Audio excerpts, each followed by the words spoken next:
remember reading about his relationship with members of the administration before I came in and what a hard boss he is. And he's menacing and angry and all these things that, the press said about him. And look, certainly he expected a lot from you. And I would hope a president expects a lot from any staff. But he was fun to work around. He appreciated what I did. He would always compliment me.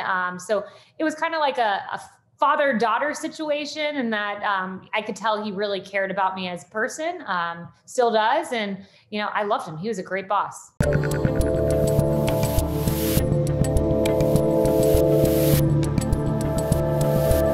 I'm Dave Rubin, and joining me today is a former White House press secretary, co-host of Outnumbered on Fox News, and author of the brand new book, For Such a Time as This, My Faith Journey Through the White House and Beyond. Kayleigh McEnany, finally, welcome to the Rubin Report. Thank you. It's about time. Thanks for having me. We are long overdue for this conversation. I've wanted to talk to you since you were press secretary, but I reference you on the show one way or another several times a week because I often play clips of Jen Psaki and then I juxtapose her with you.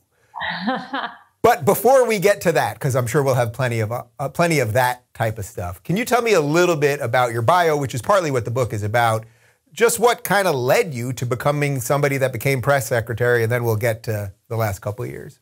Yeah, well, like many young conservatives across the country, I grew up listening to the great Rush Limbaugh, my dad's pickup truck. I used to live in Plant City, Florida. I drive to Tampa, where I went to school. And so I was really just got this passion within me listening to Rush. I love politics from a young age, going back to when I was 8 years old. It just was a burning desire. And, I worked through media, through politics, started out at Fox News as a producer, left, got involved with Trump World and the RNC and the Trump campaign, and then the Trump White House. And it just was kind of a step-by-step ladder progression, and one that I believe, and the title you see, For Such a Time as This, that God wanted me there in that moment for such a time as this, in that time during COVID-19 as press secretary.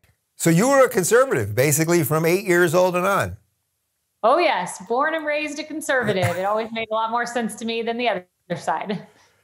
I've come to agree with you. All right, so let's talk a little bit about the press secretary portion of this, because I find the press secretary, the job itself to me is like one of the most fascinating jobs on earth. That in essence, you have an administration that has talking points. You have reporters that are supposed to be asking you contrarian questions. But in your case, it was like, it wasn't just contrarian questions. It was trying to basically destroy you guys every day. What were some of your kind of guiding principles as you would, go into that room every day? So when I first thought about taking the job, I came in and I thought, I'm going to give the press a chance. I know who I'm up against. This is the liberal media. I know they're going to be unfair. I've watched what they've done to Trump for 3+ years. But I said, let's give it a chance. And I said, I'll have a red line. Should they cross that red line of going personal with me, I'll be prepared to fight back, do so politely and gently and gracefully, but I will fight back and I won't be pummeled and run over. So my dad said to me, come up with a motto for your office. And I said, offense only. That's our motto. We're going to be on offense. We're not going to be the Republican that lays down and takes it. We're not going to be the administration that, loses an argument. We're going to be the administration that brings the truth to the American people, but brings what I think is what is needed most with this press corps, accountability with a capital A. We'll read their headlines to them because I believe in accountability. So we'll fight back. Offense only. That was our motto. It's the whole title of a chapter in my book. So you did just that. I mean, you would read headlines back to them. You would call them out on stories that they butchered or ignored. You'd show video clips. I mean, nobody really, I don't think, did that before you, and Psaki certainly doesn't do it since. Show video clips exposing the nonsense that they were putting forth. Did you feel like you were getting through to them, or that they just, I mean, as most of my audience, I think, believes at this point, they just have their agenda. They were there to destroy you, and they're basically there to now protect the administration? Yeah, I think I did get through to them. I remember it was my second briefing. It was the first time that I kind of read headlines back to them because I told you that red line was crossed. Jeff Mason asked a very personal question, a out of context video clip that based on a remark that I made before COVID hit, back when Fauci was out there saying, oh, COVID has a minuscule threat to our country. I was echoing that same line. And they took that and asked me about it in briefing number 2. And I had conveniently just read all of their misinformation on COVID literally right before going to the podium. So I had that tabbed and ready to go. And Jeff Mason, who's actually a nice person, so I feel bad that he was the one that the headline reading happened to. But I could see the audible shock on their faces because I was told coming into the job, half of your job is to work for the press, half of it's to work for the president. But when the press has stopped working for the people, who I'm ultimately working for, my job's not have to work for the press anymore. My job's to work for the American people. And to me, that meant reading the headlines. I do think it broke through to them at least a little. What was the stress like? Just like personally, I mean, it's probably not the most fun job on earth. I'm sure you get some kicks out of it and there's some fun moments, but you were basically enemy number 1 for these people because you were, sort of guarding Trump in essence. Yeah, I mean, there were definitely stressful days. Like one that comes to mind is I was literally about to go to the podium. I think it was 1:00 and the Woodward book dropped, the audio recordings on CNN. So you can imagine I prepared a whole briefing on whatever else the news of the day was. And moments before my briefing, it's almost as if CNN had planned it, the tapes drop. And so very little time to prepare. I didn't have time to call people across the administration, just had to do the best I could. So days like that are stressful, but I will say, we had a lot of fun. And I think that's why I believe my press shop excelled, is because we had fun with the press. We loved brainstorming all the ridiculous things they could ask us. And oftentimes we would find the absolute hardest question to answer. We'd identify it, but because most of them don't do their homework, usually the hardest question was never asked. So I've heard you answer this question before, but can you talk a little bit about what Trump's relationship with you was like? Because you were basically the filter to the press if he wasn't just jumping on Twitter. Yeah, so he was very appreciative of me. I think he loved the way I held the press accountable and liked my style. So, I mean, I remember reading about his relationship with members of the administration before I came in and what a hard boss he is. And he's menacing and angry and all these things that, the press said about him. And look, certainly he expected a lot from you. And I would hope a president expects a lot from any staff. But he was fun to work around. He appreciated what I did. He would always compliment me. So it was kind of like a father-daughter situation, and that I could tell he really cared about me as a person, still does. And, I loved him. He was a great boss. So when you compare your experience to then what you're covering on Outnumbered every day and some of the other stuff that you're doing on Fox with what goes on with Psaki, I mean, I play clips of her every week. It is so clear to me that she doesn't believe what she's saying. She can't. I mean, my line is always, if you asked her what her favorite color was, she would say 4. She cannot say something true. She said, and you can read it on her face. What do you make of the job she's doing, the way the press is treating her? If it wasn't for Peter Doocy, I mean, nobody would be giving her a confrontational question. Yeah, that's right. I mean, comparison, she was asked about the White House cat, the White House dog being involved in a fighting incident, the Air Force One color scheme. I mean, I was asked about the drapes. Don't forget about the drapes. Yeah, the drapes. I mean, yeah, it's crazy. But what is frustrating is she can say things like Republicans want to defund the police. She can say things like no Americans are stranded in Afghanistan. She can say these verifiably false things, which no press secretary should be able to say because they're just simply not truthful. And then you compare that, and they just let her get away with it. Very few fact checks. Compare that to like when I said the science should not get in the way of opening schools because the science is on our side. Jim Acosta can take the first half. Yep. The science should not get in the way. Make it go viral on Twitter. MSNBC, it will be on every chyron when it's the direct opposite of what I was saying, but they just removed the context. In that case, even Jim Tapper spoke out on my behalf. But my point is, in one, you can tell abject falsehoods. In the other, you can do your best to report as truthfully as you can the accounts of what's going on in the White House, but you'll still be taken out of context because you've got that R behind your name for Republican. Right. So I don't want to make this personally about her, but what do you make of someone that could do that job? Like, it's just so obvious to me she knows she's lying every bit of it. Like, do you think that that's just one way to do the job?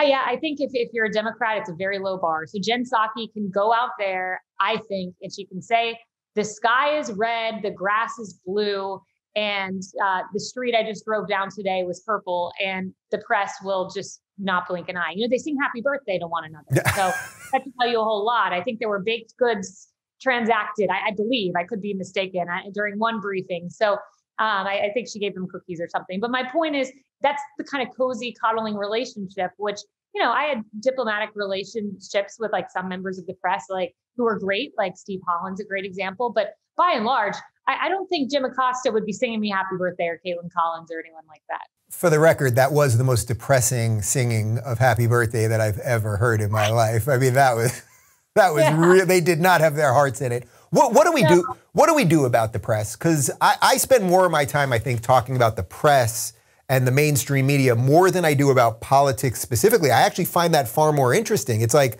politics sort of is what it is, but it's the filter that's more interesting to me, because that's what shapes how we all act and behave and think about all of it.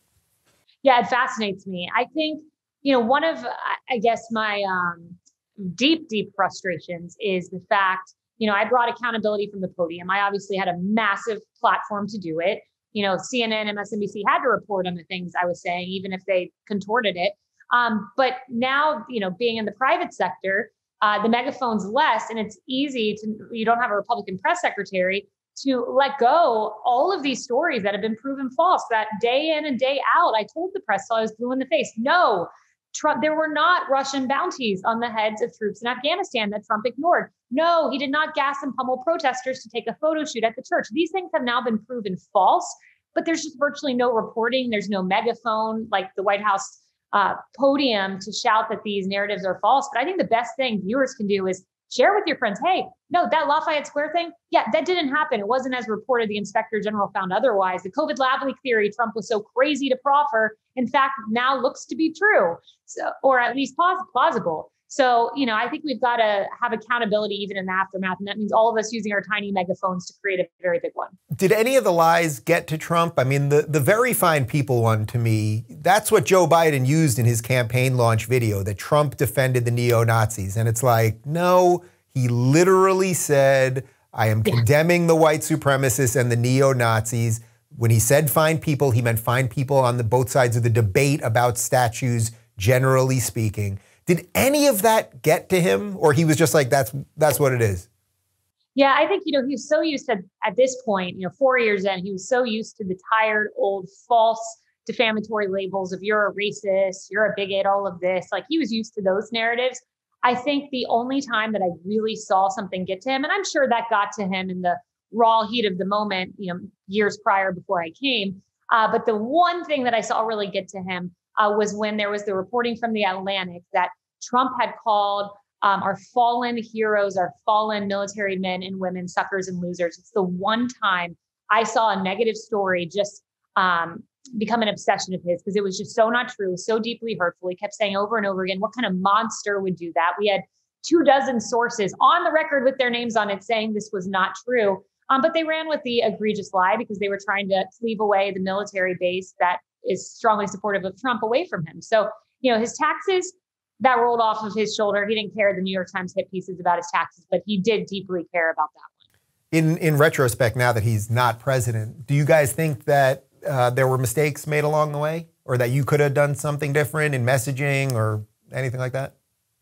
You know, looking back, I don't think so. I'm very proud of the work we did. Sure, you know, anytime I wish I would have had more time to deal with the Woodward story, but I can't help when CNN drops something. You know, I'm someone who, the thing that I like least is when I don't have time to prepare. I had the thick binder, obviously. So, you know, I'd spend hours and hours and hours. So when there was a new story, you know, I'd regret not having extra time to prepare. But no, I don't think anything I said was a mistake. I'm very proud of what we did. I'm very proud of what President Trump did.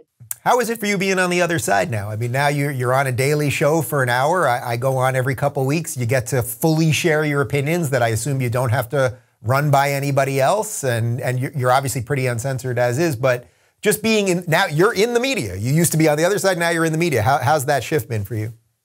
It's a lot of fun. It is. But, you know, I guess being in this each and every day in a different way, you know, I sit beside Harris Faulkner and I see what an amazing journalist she is. And you've been on with us on Outnumbered and how painstaking she is in getting her details and her facts right. And I guess it's just even a little bit more frustrating to watch how a good journalist operates, and then to have to report on how the bad journalists operate, like Cuomo, if you can call him that, or Don right. Lemon. No, you can't. Well, you can use air quotes, then you can. Air quotes, exactly. But no, I love it. I mean, being in the private sector is a lot of fun. I get more time with my daughter. I get to come on Outnumbered with you and podcasts like this. So it's a different vibe for sure, but a fun one. Are you enjoying the collapse of CNN the way the rest of us are? I mean, you have to talk about it. When I was on Outnumbered last week, we talked about it with all the Cuomo nonsense. It's kind of what they deserve. Yeah. What's weird is, like, I was at CNN for a year and a half and it was during the 2016 election. So, like, I know these guys pretty well. Every single night I sat on the set with, it was Anderson Cooper usually, but I would go on often to do Don Lemon. I'd wake up and do New Day with Chris Cuomo. So it's weird because I knew these guys. It's kind of it's your comeuppance, if you will. I mean, I remember being on with Chris Cuomo, and a lot of people have forgotten, but we had a rather viral exchange where he demanded that I call President Trump a liar, like demanded. It went on for like 20 minutes. And then he ended by saying, "You've lost all credibility with our viewers. I don't think we can ever have you back because you won't call Trump a liar." And it's just so ironic now to know that he was lying to his viewers about using his media contacts, but yet he was this paragon of virtue, shouting down Trump campaign personnel because he was so noble and forthright and honest. And clearly that was not the case. Yeah. What do you make of just sort of what's happening broadly on the right now? Like, it seems to be it seems very wide tent to me in some ways. And then it also feels like, well, as we get a little closer to the midterms and then to 2024, depending on what Trump does, it could all be meaningless, whatever we're seeing right now. Yeah, look, obviously 2022 is the most important, and that will determine, I think, a lot of what happens in 2024, because it should be a total shellacking of Democrats next November, and Republicans take back the House and hopefully the Senate as well. But assuming that plays out how most people think it will play out, we'll see if Trump decides to throw his name in the arena. I think he's going to be a very difficult candidate to beat, given that he's got sky high popularity in the Republican Party and an incredible track record. He had 4 successful years, and you can just contrast that to the 1 year of Biden. That's pretty clear. But we have the great thing, we have the deep bench in our party. We have Ron DeSantis. I mean, he's the best, like literally the best. And Tim Scott's incredible. I mean, the list goes on and on. We've got such a deep bench. And you compare that to Biden and Vice President Kamala Harris, who is now, like a madman attacking her staff verbally and like vastly incompetent. So these two aren't it. And they're looking to Pete Buttigieg. But outside of this, like, handful of 5 people, who do they have? They have no one. And we have a really deep bench. So we'll see. The voters will ultimately decide. But between Trump, DeSantis, Tim Scott, many others, Pompeo, a great bench.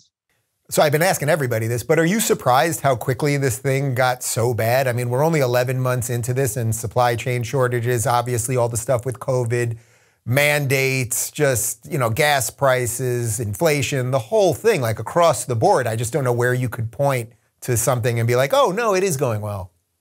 I have to say, I am rather shocked. And for the first few months of the Biden administration, they were trying to put on this act of the adults are in the room now. Rest easy, breathe easy. We have brought back politeness and friendship with our allies, and we're going to be praised by Macron of being back on the world stage. And just, they had a lot of people fooled for about 4 or 5 months. And then Afghanistan happened. And I said at the time, this is a turning point. Unmistakably, this is a turning point for this administration. And from Afghanistan, the polling started to go south. And then everything else started to crumble bit by bit by bit, to the point where today I see the Wall Street Journal poll, 41% approval, 30% among independents. So I didn't think it would get this bad this quick. And in addition to that, have voters totally wake up and say, wow, we recognize how bad it is. And for those kind of numbers to be here in December, it just shows you it's not just the pundits noticing, people are really feeling it at home. Yeah. So I want to back up a little bit. You talked a little bit about COVID for just a moment there, but as everything was starting to unfold, which it's crazy to think about, basically 2 years ago at this point, we're 2 years into this. Can you talk about what that was like at the beginning, as you guys are getting information, as Fauci's telling you things, as the CDC's telling you things, Trump is saying close the border with China. They're calling him racist. Just like the complete chaos of like the first couple months. Yeah, it was total chaos. Because when I showed up in the White House, we were in a nationwide lockdown. I mean, it was the beginning of COVID. Oh, right. Wait, so you started when, in March or?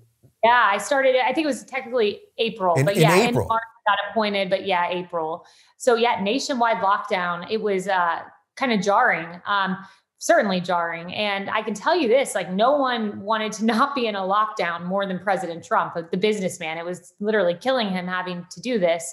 You had someone who I think knew how to handle and balance economic interest and health interest. I think he did a great job. And this president, I mean, look at the vaccine mandate that he's doing. That's just killing American businesses. And DeBlasio tries to outshine him by doing a stricter one.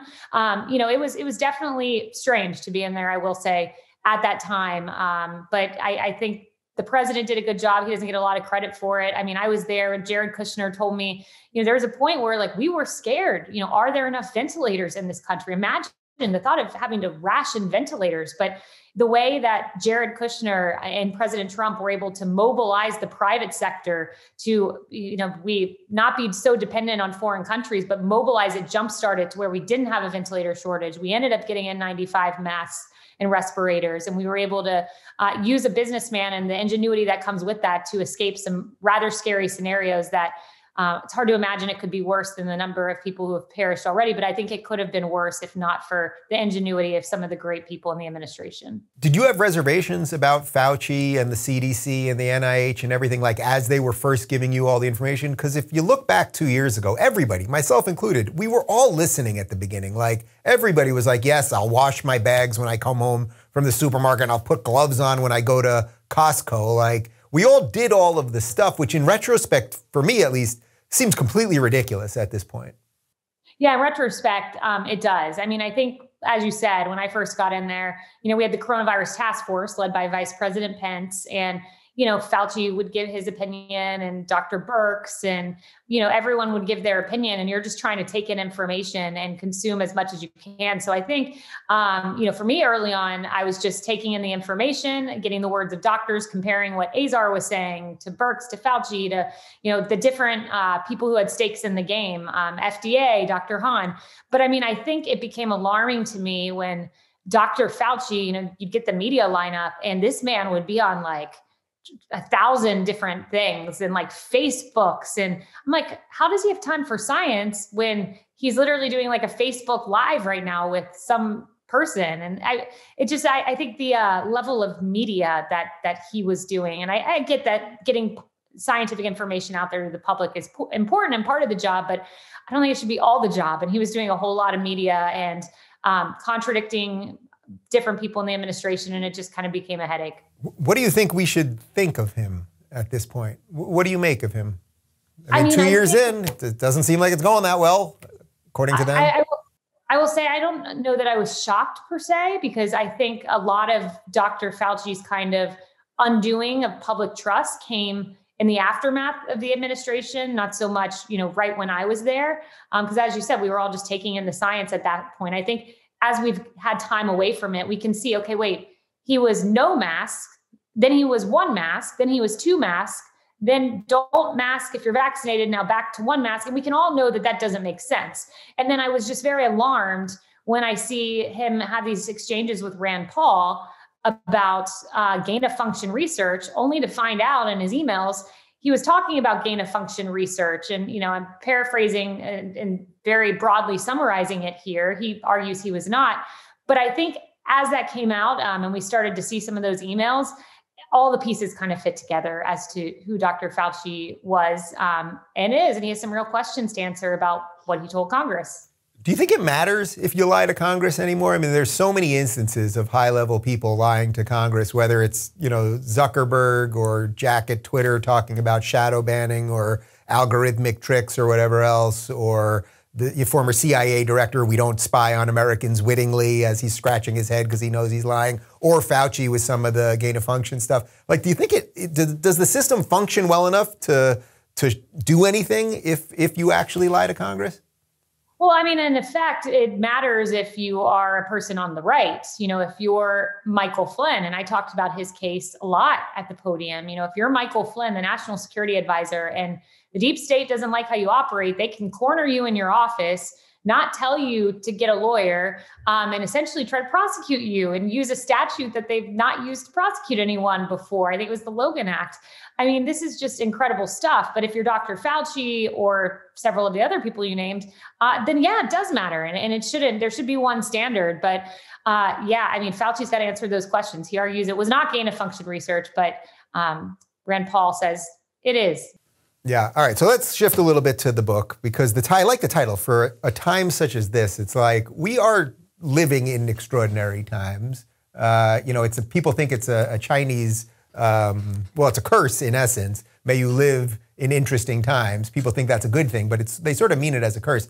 Do you think we're living in something that's really unique, that is different than, every 4 years they tell us, well, this is the most important 4 years? It does seem like something's a little different this time around. Something is very different. I mean, we saw an entire country collapse that we were in for 2 decades, Afghanistan, which is literally on the verge of economic collapse as well. I mean, COVID-19 never ending and the left seizing upon it to have these Orwellian rules. I mean, we are in a very different time, and a polarizing time where the right and the left just don't see the same set of facts, even, it seems, or have much in common, to say the least, where you have the left trying to destroy the American flag and what our country stands for. I do think this is an aberrational time. And definitely when I went into the administration, I said for such a time as this, and a reference to the book of Esther, because I went in during a COVID-19 pandemic, just before the murder of George Floyd, where riots took over the nation. I mean, it was unexpected, to say the least. The commander in chief getting a novel coronavirus pathogen. I mean, just story after story. And then a Supreme Court justice passing just before a presidential election, and then Amy Coney Barrett coming in. I mean, this was a crazy time. And I believe I was put there for a reason, for a purpose. And my dad said to me, remember, you're here for such a time as this. And then Democrat CNN commentator Van Jones texted me separately that same message, which I thought was interesting and I was meant to hear. Who, by the way, Van is one of the great Democrats who's out there. Despite his political leanings, he's just a really decent and great person. Yeah, there's not many decent liberals left, but I guess he's in that small pool. Although I don't know him personally, so this is not an attack on him personally. But he still comes off with this woke stuff, and you're just like, come on, man, you're supposed to be one of the good ones. I disagree with him on all that, but yeah. Yeah. Let's talk a little bit about your faith, because you've talked about it a little bit here, and obviously it's a big part of your life and much of what the book is about. So how does your faith sort of frame the way you approach your job and your life? You were showing pictures with your daughter in the White House and all that kind of stuff. Yeah, it's important to me because, look, it's easy to go about your day when things are going well in your life and just plow on forward. You have a long list of things to do. But I think sometimes we're presented with kind of downturns in life, be it, for me in the White House, it was challenging when the president got COVID. There were many challenges of the stresses of the job, leaving my daughter in Florida, all of my health situation where I got the BRCA2 genetic mutation, which puts you at high risk for breast cancer, all of the kind of down parts of my life. And I wouldn't say the White House was a down part, but there are certainly down moments. Those are the times where, as I noted to you, Van Jones and my dad saying the same thing, God pounds a message to my head and very clearly speaks to me through other Christian men and women. So for me, it's been paramount. It's the only reason I could go to the podium on that first day of my briefing. I was actually in my office crying, and instead of being out at the podium because I was so nervous, but got on the speakerphone, prayed with my family, and I had absolute serenity when I got there because not anything I did, but because of the peace of Christ within me. Do you think we're in some kind of spiritual crisis sort of as a country, or maybe even as a world right now, that has led us to, or at least led so many people to believing that government in essence is God, that is the thing that is above you that you must bow to? Oh, yes. People have many gods besides the one true God. And that's a problem. I saw it was disappointing that the millennial generation is increasingly becoming detached from faith.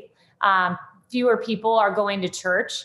I saw that recently too. And what do you see go alongside that? The breakdown of family, A lot of the violent crimes we see, at the heart of it is the breakdown of a family, not having good parents that you look to in life. So all spurring from not having a heavenly father, is not having an earthly family. And then you see some of the outrageous things we see that, we cover in news, where I'm literally having stomach churns on Friday as we hear about Ethan Crumley, and I hate even saying his name, who killed fellow students at school, and his parents and their culpability in all of it. So, you see these things happen. And I think when you divorce yourself from faith, from the family unit, there's a downstream effect.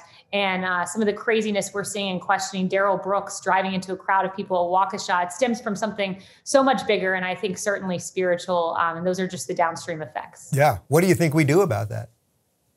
I think as a nation, we've got to have, people are going to think I'm a crazy Southern Baptist girl, which I am a Southern Baptist girl, but, we need a spiritual revival in this country. We need to get back to the basics. We need to get back to being with our families, getting off social media, getting off the video games for the kids, and having family dinners. That's what we do in my house. Every night when I go up and take my daughter, baby Blake, to bed, she sits on my lap. We kneel by our crib and we say a prayer. We sit at our family kitchen table, and I'm really bad. I'm the worst in my family about being on my device. But my husband, he'll ask me every Sunday, "What's your screen time this week?" And it's always up.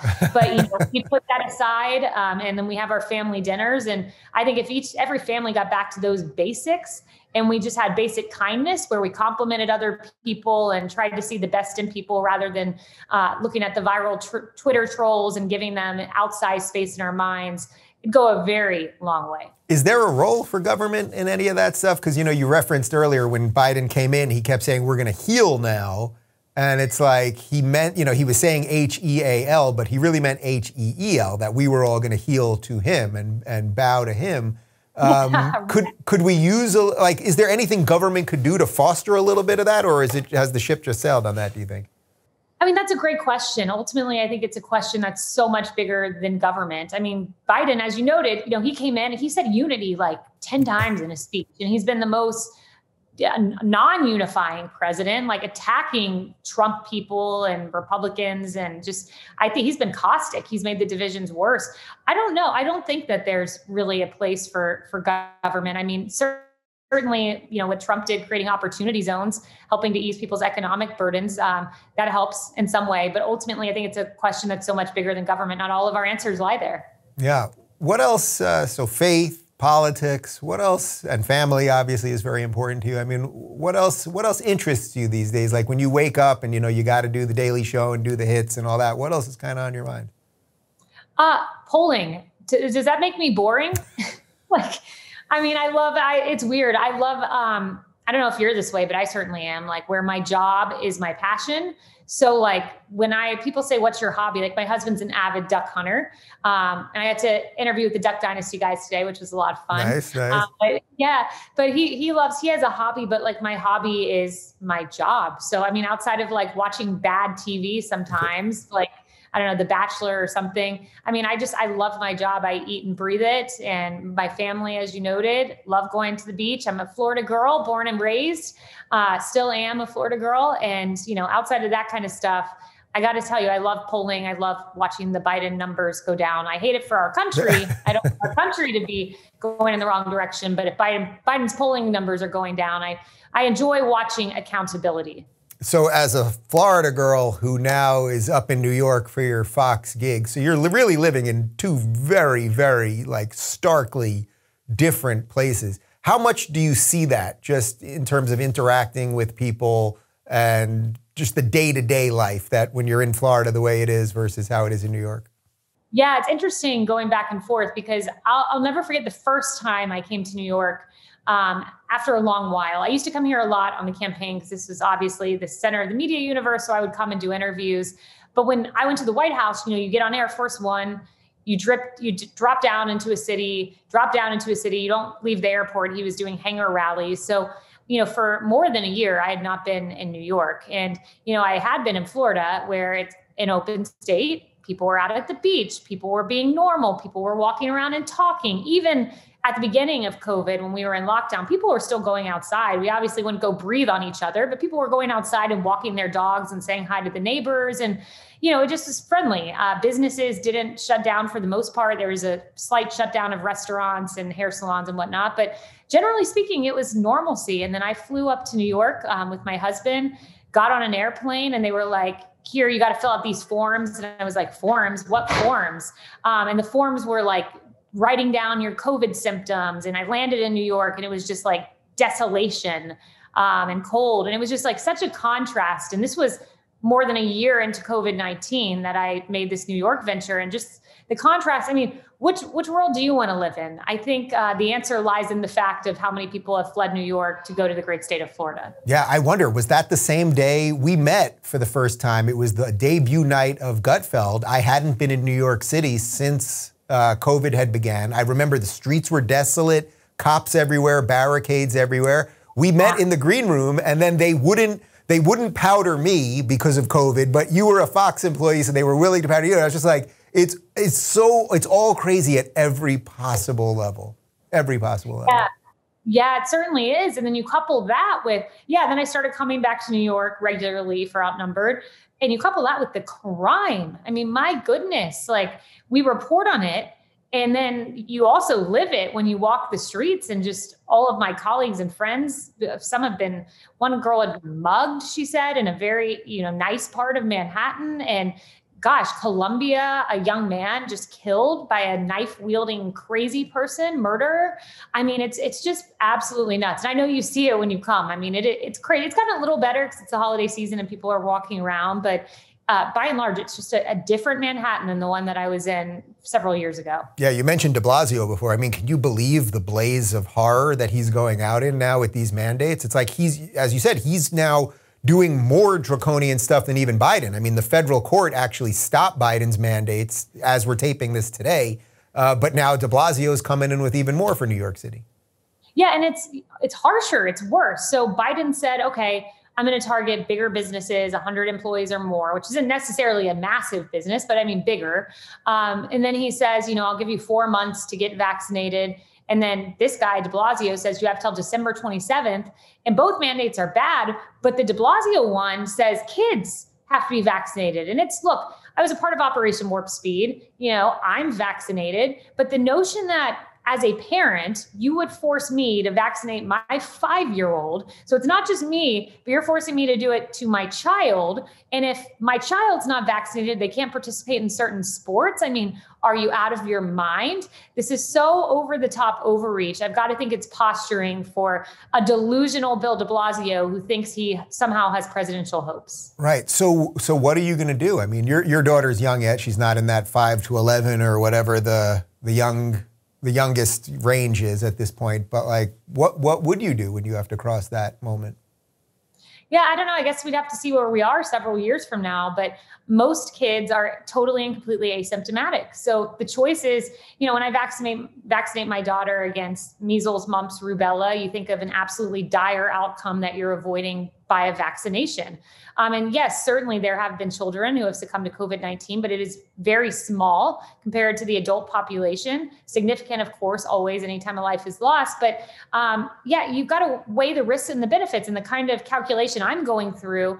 It's called liberty to have a well-reasoned, educated decision, not have the government say you've got to take a needle and vaccinate your young child. What if your young child's had it and they were totally asymptomatic and have natural immunity? You should be able to make an educated decision that that's enough protection against COVID-19 if you so choose. If you so choose.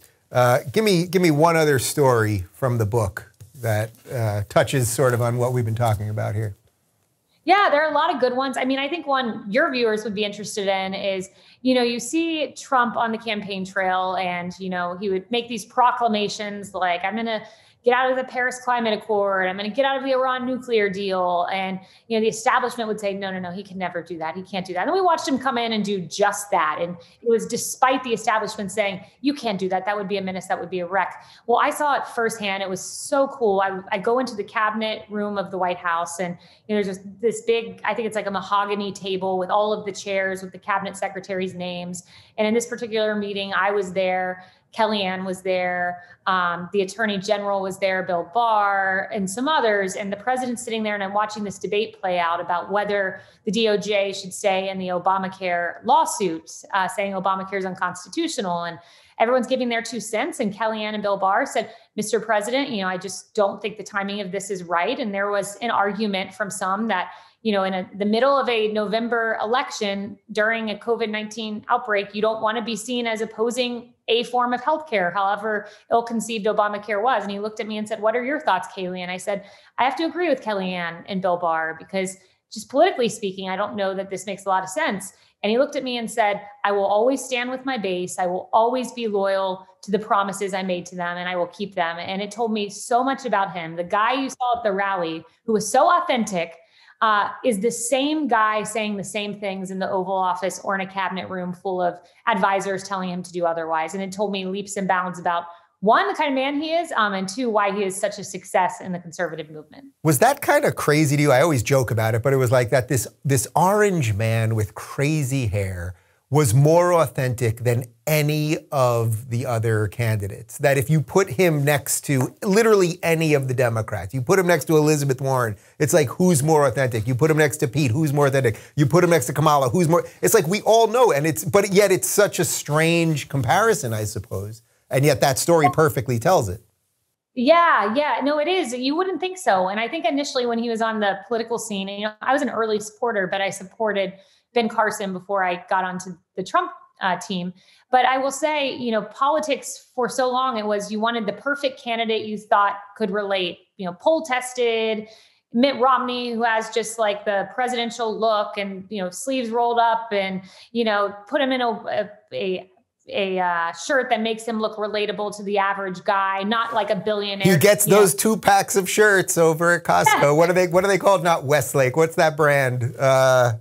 That brand, whatever the Costco brand is, I can't think of it. Yeah.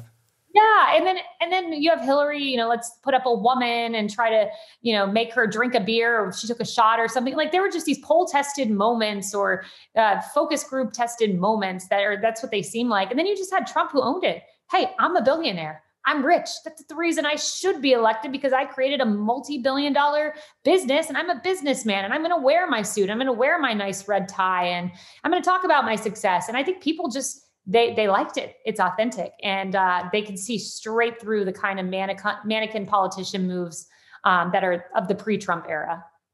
Kayleigh, I'm going to announce next week why this interview was very special for me. I can't say it right this moment. I will announce it next week. But I'm so glad we got to spend a little time together, and I'm sure I will be in the hot seat on Outnumbered soon enough. And I wish you a Merry Christmas and all that good stuff. Well, I cannot wait to hear this big announcement. So I can't wait. Thank you so much for having me. Good seeing you.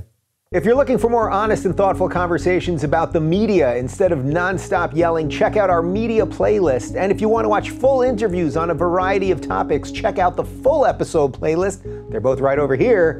And to get notified of all future videos, be sure to subscribe and click the notification bell.